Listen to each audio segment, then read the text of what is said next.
So in order to finally put an end to our domination, Crvena Zvezda did something that I can call a little bit immoral. They have signed the guy who is in charge of FIFA.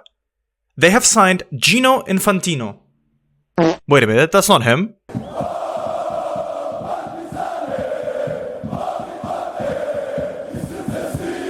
Hi guys, a very confused MrSpaceman is here, and welcome back to a very confusing episode of my Partizan save on YouTube.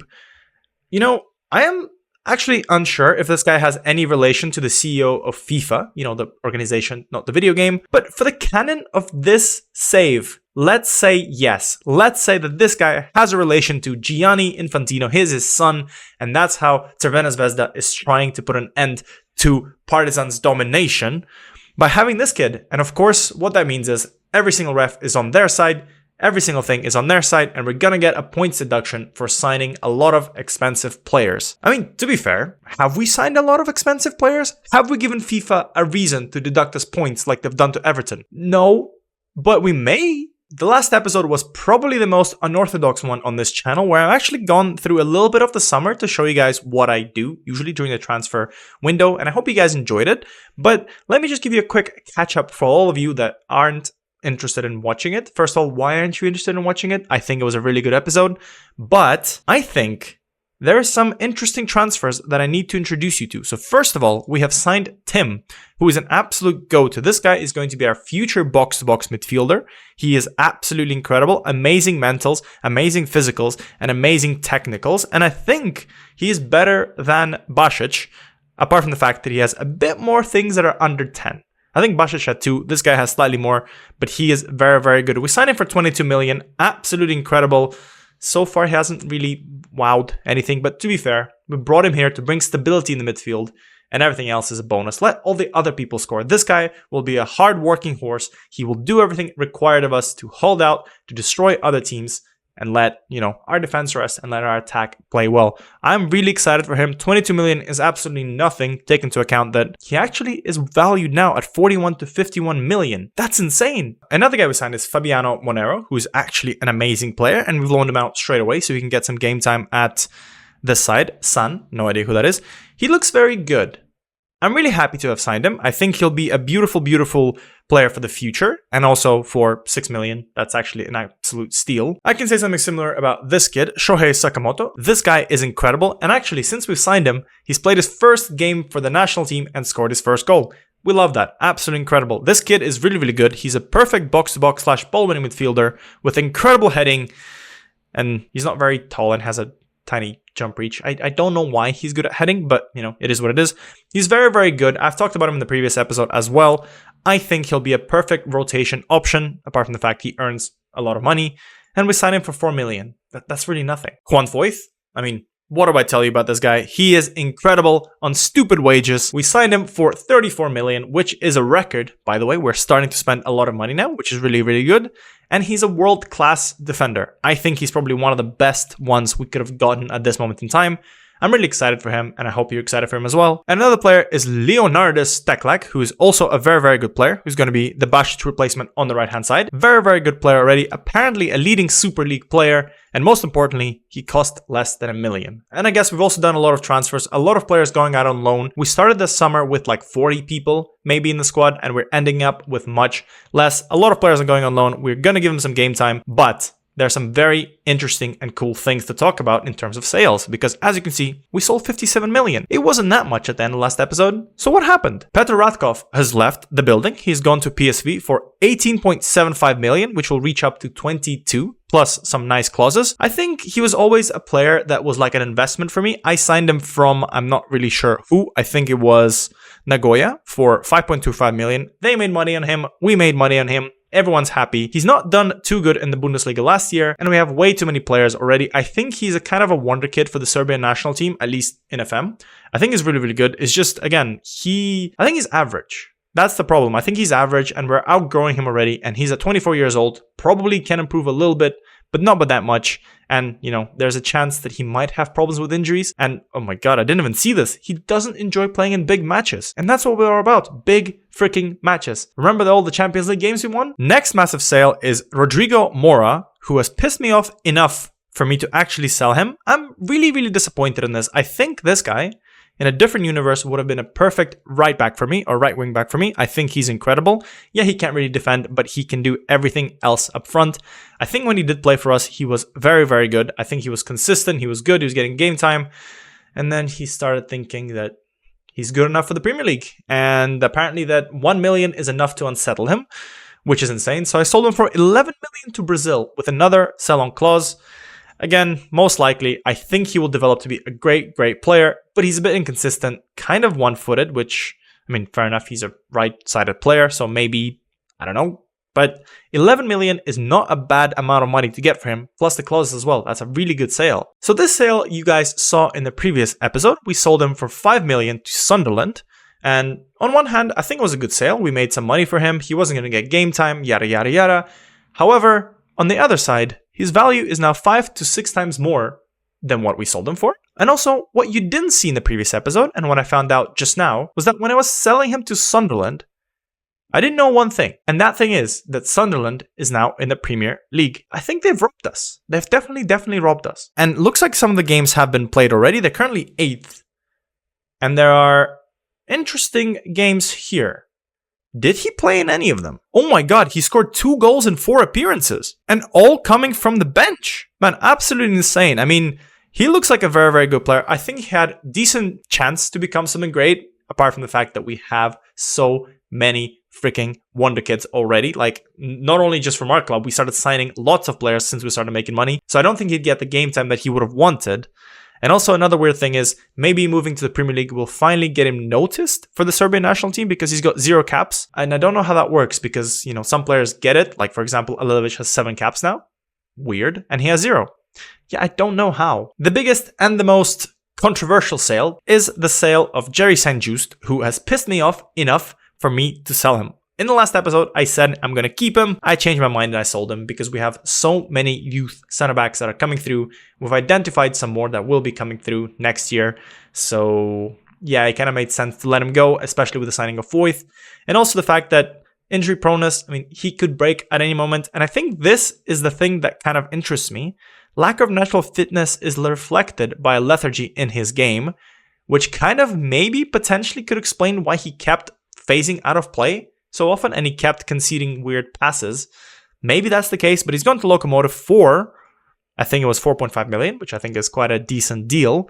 We got him for free and we got rid of 27k of wages. So, you know, not a bad deal. And apart from that, a quick update. Ochingu left for 4 million, Fatikanti left for 3.4 million, and Reiner left for 3.2 million. So, and as of 1st September 2027, we now have a whopping 25 people instead of 125 people that we had at the beginning of summer.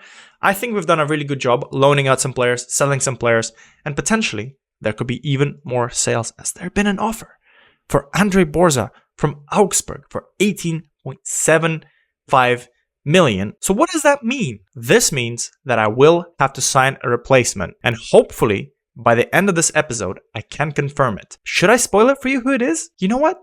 Let's do it. So what you're seeing on your screen is an octagon.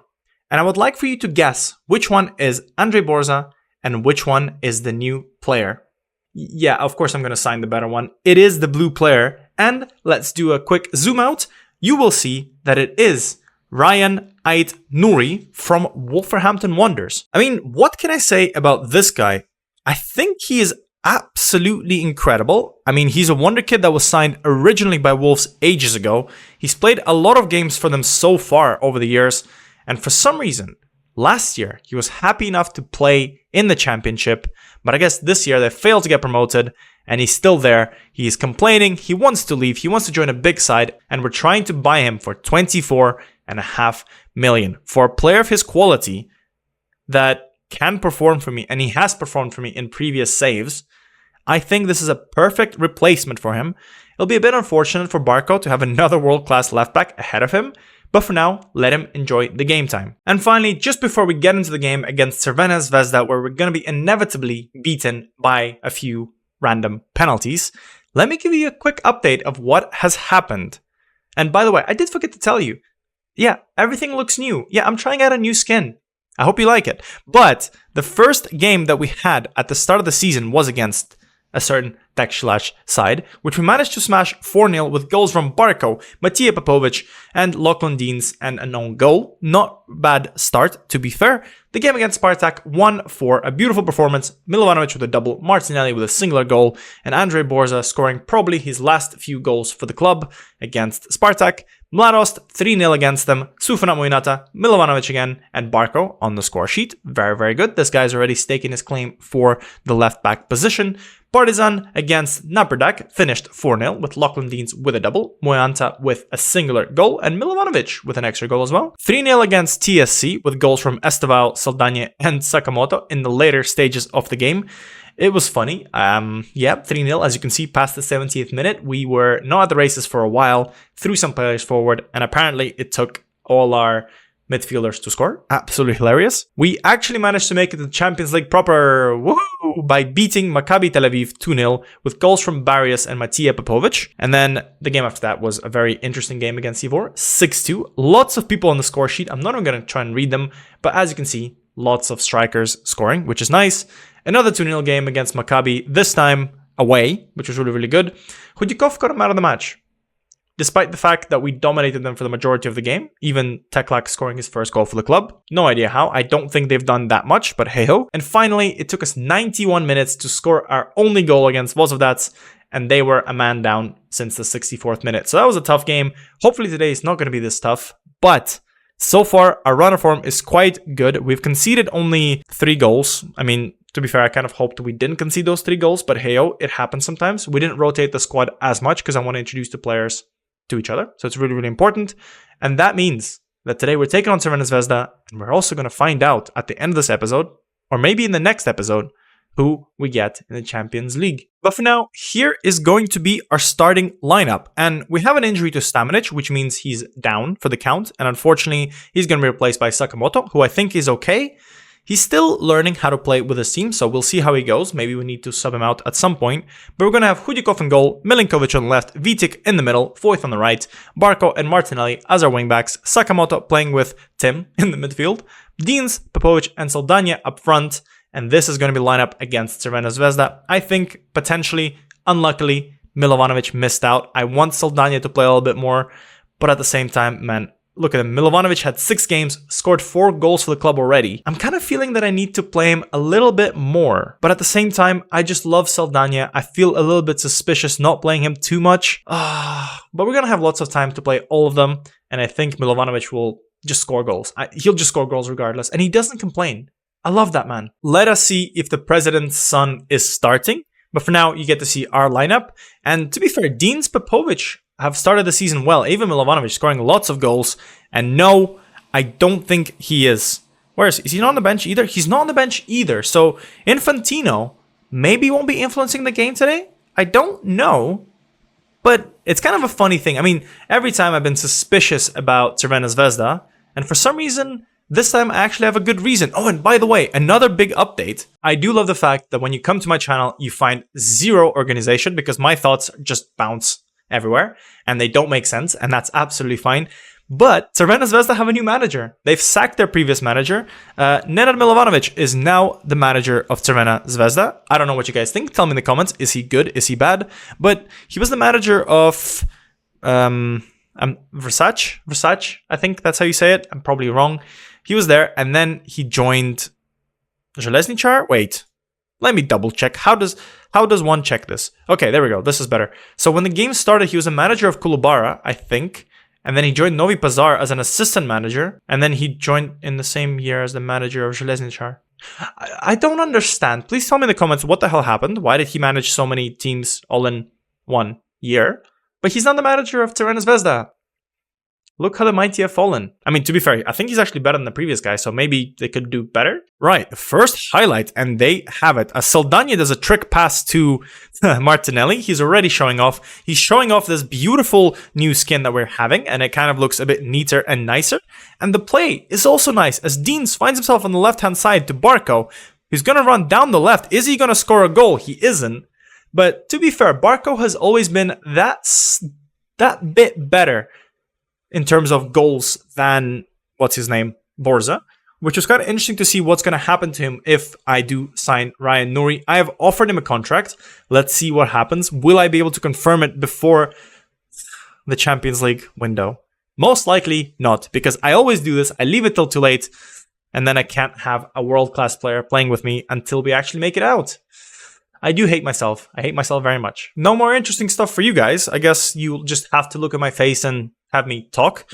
But nothing's happening. And I am concerned. There's been a few games like this where we started the season quite weakly. And I think we need to do better. I've made one small change recently. Maybe that's the case. I moved Popovic to a complete forward instead of a deep lying forward. Maybe that's the problem. Maybe he's not linking up the play anymore. I'm just trying to resolve the issue of why the hell are my center forwards not doing good a lot of the games, and a lot of the games are doing okay. I want to solve this inconsistency up front. And apparently, complete forward is not the way. I mean, so far, in terms of how everyone's playing, Saldania is the one who has disappeared, but everyone else is playing okay, but nothing is happening. I hope the second half is a bit more exciting, because otherwise, otherwise I might need to play another game, and I kind of don't want that. This has to be a shorter episode. So we've reached the 67th minute, and I need to make some subs because my attacking players are not doing good, which is weird because Deans and Popovic are on a good running streak of scoring goals, but apparently today they're not doing too good. So I think with that in mind, I'm going to take off Deans and put on Moyanta up front. I'm going to take off Saldania, who's not doing too good either, and put Milovanovic on the wing. I will also try to make another sub, potentially put on Borza instead of Barco, just to free up some foreigner slots. And yeah, I know Borza's leaving, but he can do one good job for us. Like he owes us this. Like he needs to do better, and that frees up the opportunity to play Viveiros up front. Do I risk another sub? No, because everything else is kind of fine. Juan Foyth is doing okay. Vitic is not doing too good either. I think it's fine for now. That's the 4 subs. Let's see if this makes a change. If it doesn't, I mean, maybe I can also increase the higher passing directness, go a bit faster. I don't know. The players seem to be a little bit bored.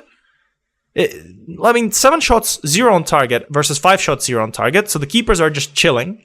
Maybe they don't exist. Maybe they don't do anything, as they have a highlight of their own as Isaac puts a cross in. Hadzikadunic will win it. Hudikov is calm and composed, and that was the first chance that actually got me to raise my voice or actually say anything of interest. Yeah, that's not the most entertaining thing. Will we do the same thing as we did in the last few games where we only started scoring after the 70th minute, as Borza will find Milovanovic, who that's a beautiful tackle, brings the ball down with his chest, finds Viveiros, who's offside. But the point of that highlight was the beautiful touch by Milovanovic. The way he chested the ball to Tim, impressive. But that it? Are we just going to end this 0-0? I mean, I do need to make more subs, I think, at this rate. Foyth is not doing good, so I'm going to take him off, put Gilson on. And with that, that's my 5 subs. I need to go. I'm already attacking. Can I push up a little bit more? Maybe? Like work into the box or something for a deep lying forward? Maybe that will help. But I think nothing is happening. Maybe the fans aren't up to it? Guys, are you up to it? Hit the like button if you're up for it. Or write a comment if you're up to it. And then hopefully that will summon the players to do something, as Sakamoto will pass the ball to Borza, who will line up a shot. Borza misses, and he knows that he's leaving, and maybe that's why he missed it. And to be fair, that was a good shot. I'm not going to give him that much. We still haven't had a shot on target. Neither team's had a shot on target. What's going on?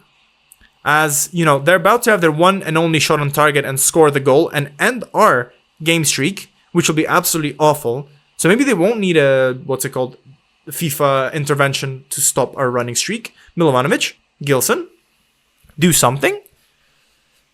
I mean, what can I even say at this moment? Do I need to do I need to do a rain dance, but like a goal dance? I don't know. As Martinelli will slowly meander to find Maisa. Are they going to counter us? They will. That's a quick counterattack. Jovanovic will find someone in lots of space. Kovnatski with lots of space. Passes it all the way back to Isaac.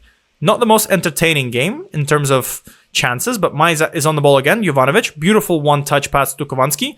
There's a big run in the middle, but he's going to go all the way on his own. Is he going to pull a save from Kulikov? Yes, he does. Absolutely scary stuff. And we have a counterattack of our own, as Milovanovic unfortunately plays it backwards, and that's the end of the highlight. Nothing exciting there, unfortunately. But there's more. But wait, there's more. As we pick up the ball by Milovanovic, and I said that too early, Ibrahim is on the ball, Maisa, Jovanovic, Bukhari, Borza picks it up, Moyanta, Can you guys create something? So far, we're doing absolutely nothing. I want to encourage the boys, first of all. I clicked the wrong button. Encourage. There we go. That might help. Tim, on the ball. Can you score your first goal? Can you get your first assist, maybe? Milovanovic, puts the ball in. Milovanovic, Dusan Milovanovic. 92nd minute is the first time a team has a shot on target. Well, that's not true. Crvena Zvezda had a shot on target. I think this is our first shot on target and a well-played chance as Mojanta takes a beautiful one-touch pass.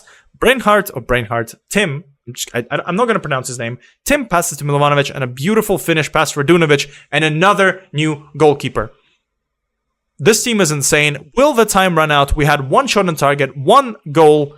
Martinelli put a cross in. Milinkovic will jump up 2-0 and we're going to end this game with a good double from the guys. Guys, this is very good. I mean, it would be nice if you could do it in the first 70 minutes and not the latter 70 minutes or even 20 minutes because I'm stressed. But hey-oh, absolutely incredible stuff. One goal, second goal very quick, and that is the end of the game at this rate. That's a good header. We keep working on set pieces. The guy with the mustache is a GOAT. Well, yeah, he is the GOAT. He's the greatest of all time.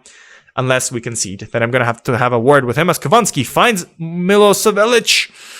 And a beautiful play by Hudikov to stop it. And that's why our set piece coach is, in fact, the GOAT. The best guy ever. Please, ref, whistle. I want to go home. I want to end this episode. I want to see if we're going to get Ryan at the end of this episode and see if I can register him for the Champions League. But apparently not. We're playing till the end. We're playing until Crvena Zvezda win. I guess. I don't know. Maybe. Mormon. We played half a minute past 95. How much more do you want? Mormon? Maisa? Jovanovic? Is this Fergie time? Is this Mila, whatever his name is, time? Isaac? How much time are you going to play? Mojanta? Isaac? Still running through. Finds Kovnatski, who's going to just about miss. And even the ref cannot give him more time to score. It's a 96th minute. This is the longest game ever. And it's finally all over. And that is the end of the game. Wow. That was a very long game. You don't get to see this for a while. As you can see, there's a lot of beautiful stuff in here. We've played quite well. Obviously, the issue I think we have right now is maybe having a deep lying forward is not the best. Maybe I should play with an attacking forward here because we've pressed very low, which is not the best. We need to have someone here. We need to have a person who's kind of playing up here because as you can see, Borza was actually one of our furthest forward players, which is wild. But that was a great play for us. I mean, apart from the fact that we didn't really deserve to score 2 goals. We had 2 shots on target and obviously 2 goals. So Boris Radunovic isn't the best. But it was a game. Not the most interesting game, but it was a game. Oh my god, you get so many crazy things at the end of this episode. I've just had a read through of all that's happening and you guys are not going to believe what happened. First of all, Tottenham is trying to unsettle every single one of my wonder kids by paying pennies. That's like 8 million for this guy. No, reject. Hello? Like, Villagra, you have a, 5-year contract? Oh, 2-year contract. Ooh, I need to worry, actually. I thought he had more. Did I? I didn't give him a clause for extension. That's not good. Okay, I need to think about that a little bit better. Hopefully he doesn't get complacent. Another cool thing, Borza ain't leaving. Borza ain't leaving. This creates some problems. I'll try and see if I can offer him out again, if there's anyone interested. There's 17 clubs interested for him. And apparently some clubs are bidding. Can anyone offer anything substantial? No.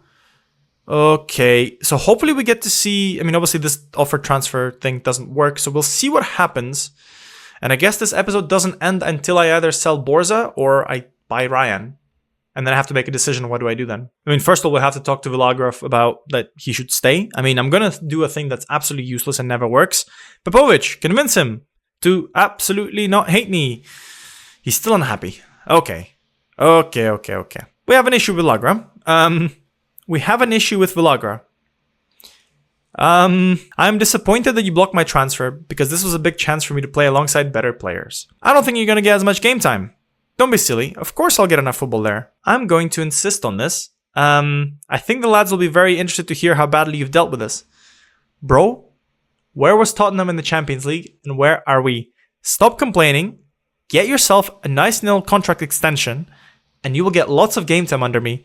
Why are they always unsettled by the big teams? This reputation system sucks. I've done so well in the past few years in the Champions League. I haven't even seen Tottenham once. Think about it. Oh wow, this is actually quite nice. An offer for Borza has come through past deadline day. I don't know how it's going to work. The transfer day is immediate, so probably Belgium is still open. And they've offered me 22 million for him. And a nice little profit from next sale. What I'm going to do is I'm going to put percentage of next sale to like 25 and lock it in. See if they're happy with it. And try to maybe set it to a nice 19 million. Are they going to get pissed off at me? They're not.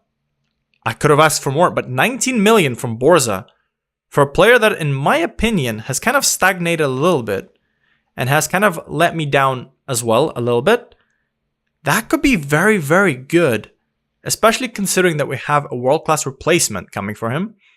The only downside, however, is that he is eligible to be, well, nation trained in Serbia and also trained at Partizan, which could be an issue because we're losing a homegrown player technically. And also, man, we bought him for like 3.2 million and to sell him for like 20 plus will be very good. You know what? I'm going to click accept and I'm going to try and do the cheeky thing of try to get more money for him from somewhere. Let's do 30. If someone bids 30 million on him, I'm going to be absolutely insane. In other news, everyone's pissed off at me. Apart from the only decent player on this team, Stamenic, Lachlan Deans, Martinelli, and Tim are pissed off that I'm not letting go Matias Ilagra. And it's kind of interesting because I feel like they're all players that play in the same position. So they're probably like, yeah, boss, get rid of him. Yeah, give me money. I'm going to talk to them. I think it's absolutely awful that, you know, he's not wanting to stay. I think, why would they want to get rid of him? This guy's a wonder kid. He's done so well for us last year. And we've had this with Deans, so Deans would know. So why is he making so much of a fuss? Well, let's see what options I have right now. Yeah, I think the best one is I'm not in the business of letting good players go. Like, why would we do this? What good is it to keep him here? You know what? I'm just going to do a convince here. Good for loyalty. I haven't... I just said that it's good for loyalty that you're sticking up for people, but you gotta let it go. Man, just let it go, Tim. Let it go. You just joined the squad. I can see I'm not going to be able to win you all around. Let's leave it there now. Man, this is the things I have to deal with, man. Like... Imagine a player is like this. You're not friends with him, but he's a player for the future. And this is how you want to deal with it. You play a right back. You play in a different position. You're the only player that may lose a chance. And you're playing in a different position now. Why are you complaining? Like I said, this episode will not end until I sign Ait Nouri. And we do have him. And of course, just because of the way things work in this universe, I will always do this. I will always sign a world-class player after I've registered my squad for the registration period. Yeah, so he's not going to play a lot of my Champions League games. I hope that's not going to ruin us, especially considering that Borza is leaving. But I'm going to click this adjust button now, waste all our transfer budget, and pray that the transfer for Borza goes through. But Ryan Nouri, welcome to the freaking club, man. We have signed him for 24.5 million, which is probably, I think if you look at it, the most we've spent. Well, it's actually not true. We spent 105 million last year, 65. We haven't actually spent that much money this year. Now that I think about it, oh my God, remember when we had 3.7 million? My God, that's insane. But yeah, so we haven't actually spent that much money. Less than 50 million, considering that we sold people for 57. That's really, really good. And also considering that Borza is going as well. Wow. Wow, wow, wow. Well, he's going to learn the Serbian language. We're going to register him for the side. And I am excited to see him in the game against Železničar and in the Champions League in about 6 months. I'm done. Well, okay then. I guess in the next episode, you will find out if Borza has left. Apparently, he still hasn't left, which is wild. And we've shown up to the Železničar game, which I don't really want to show you guys today because I wanted this episode to be short. And yeah, this is what happens when I try to make things short. They go like this. Awful. Lots of things happen. But we did confirm the transfer of Ait Nouri, which is absolutely incredible, which means we have another left back that is absolutely incredible. I love this man so much. I hope he'll do great things for us here. I hope you're excited for it as well. Before we end this episode, I want to show you one thing and one thing only. I want to show you this. We now spend 3 times more than most of the other teams, if not way more than that, like 5 times more than Čukarički. We better win everything. We better not concede another goal, and we better not get another draw. But anyways, thank you for watching this episode. It was a bit longer than I expected, but hey-ho, I hope you had fun along the way. That's what happens when you do transfers. Lots of things happen at the end of the transfer window, and it's not even the transfer window for us yet. We have a few more days to go. So hopefully next time I'll see you, you'll see that Borza has left, and we got rid of some salary per annum here. But apart from that, the squad is looking absolutely beautiful. I think we have a good amount of depth everywhere. A lot of players are on loan, which is very, very important. I mean, hopefully many of those players will have time to develop, or potentially we can sell them. I think lots of them are in and around the squad level. Like, obviously, you know, there's a lot of goodness here. Some of them will be sold, some of them will stay, and so far, they are doing good. Look at this. Look at this. This is beautiful. This is a very nice development center. Well done. But anyways, I hope you guys had a fantastic day, and I'll see you guys for the next episode where we take on two massive sides in the Champions League. Who is it? I'm not going to tell you, but you'll find out. Bye, guys.